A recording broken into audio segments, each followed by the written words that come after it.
ఇగో BC సమాజం, నా తెలంగాణలో ఉన్న ప్రతి బీసీలు కూడా ఆలోచించండి. నా తెలంగాణలో ఉన్న ప్రతి బీసీ, నేను చెప్తున్నా, ప్రతి ఇంటి నుంచి, ప్రతి గడప నుంచి ప్రతి ఒక్కరు కూడా సాయం చేయాలి ఈ బీసీ బిడ్డకు ఆర్థికంగా.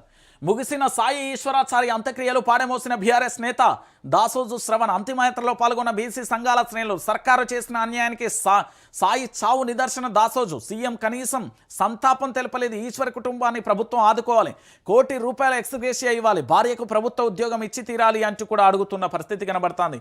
42% రిజర్వేషన్లకు సంబంధించి సాయిచారి ఆత్మహత్య చేసుకున్నారు కదా, ఈ కుటుంబానికి బీసీ సంఘాలందరూ ఆర్థిక సాయం చేయాలి, వీళ్ళని మనం కాపాడుకోవాలి, ప్రభుత్వం నుండి పూర్తి స్థాయిలో ₹1 కోటి ఇప్పియాలి, దాంతోపాటు వాళ్ళ భార్యకు ఉద్యోగం ఇప్పియాలి, వాళ్ళ పిల్లలకు ఫ్రీ చదువు చేపియాలి.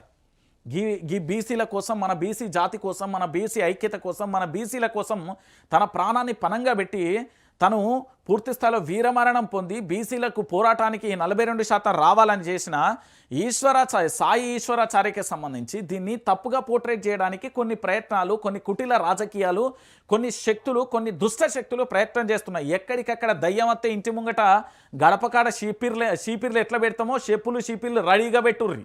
నేను మళ్ళీ చెప్తున్నా, బీసీ సోదరులారా, ఉద్యమం జోలికి వచ్చినోడికి ఉనికే లేకుండా చేయర్రి. మళ్ళా గీ ముచ్చట్లే అద్దు మనకాడ తెలంగాణలో, గీ ముచ్చట్లే అద్దంటున్నా. రైట్, మా అన్న రేవంత్ రెడ్డి ఫైనల్ టచ్ ఒకటే.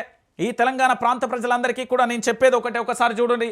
రేవంత్ పాలనకు సంబంధించి 2 ఏళ్ళు పూర్తయిపోయినాయి. పాజిటివ్కు సంబంధించి ఒకసారి మాట్లాడే ప్రయత్నం చేద్దాం. మహిళలకు ఉచిత బస్, ఇది సక్సెస్, దీంట్లో మాటలే లేవు.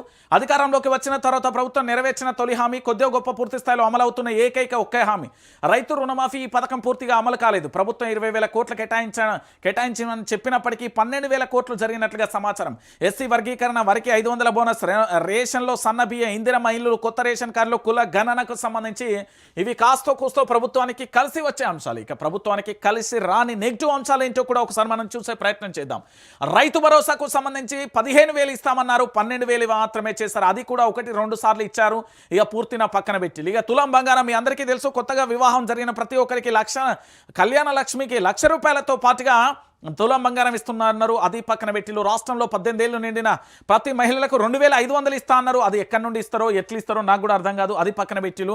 తెల్ల రేషన్ కార్డు ఉన్న ప్రతి కుటుంబానికి 500 గ్యాస్ అన్నారు. అది పక్కన పెట్టిలు. కొరగా అవుతున్నది. తెల్ల రేషన్ కార్డు ఉండి గ్యాస్ కనెక్షన్ ఉండి 63 లక్షల మంది ఉన్నట్టుగా గుర్తించారు. కానీ ప్రభుత్వం మాత్రం 40 లక్షల మందికి ఇచ్చింది. ఇక గృహజ్యోతి 200 యూనిట్లకు సంబంధించి ఉచిత విద్యుత్ అన్నారు. అది గాలికి వదిలేసిలు. కొర అమలు. రాష్ట్రంలో 90 లక్షలకు పైగా రేషన్ కార్డులు ఉన్నాయి. 42 లక్షల మందికి మాత్రమే గృహజ్యోతి ఉంది. ఇక యువ వికాసం, విద్యార్థులకు 5 లక్షల విద్యా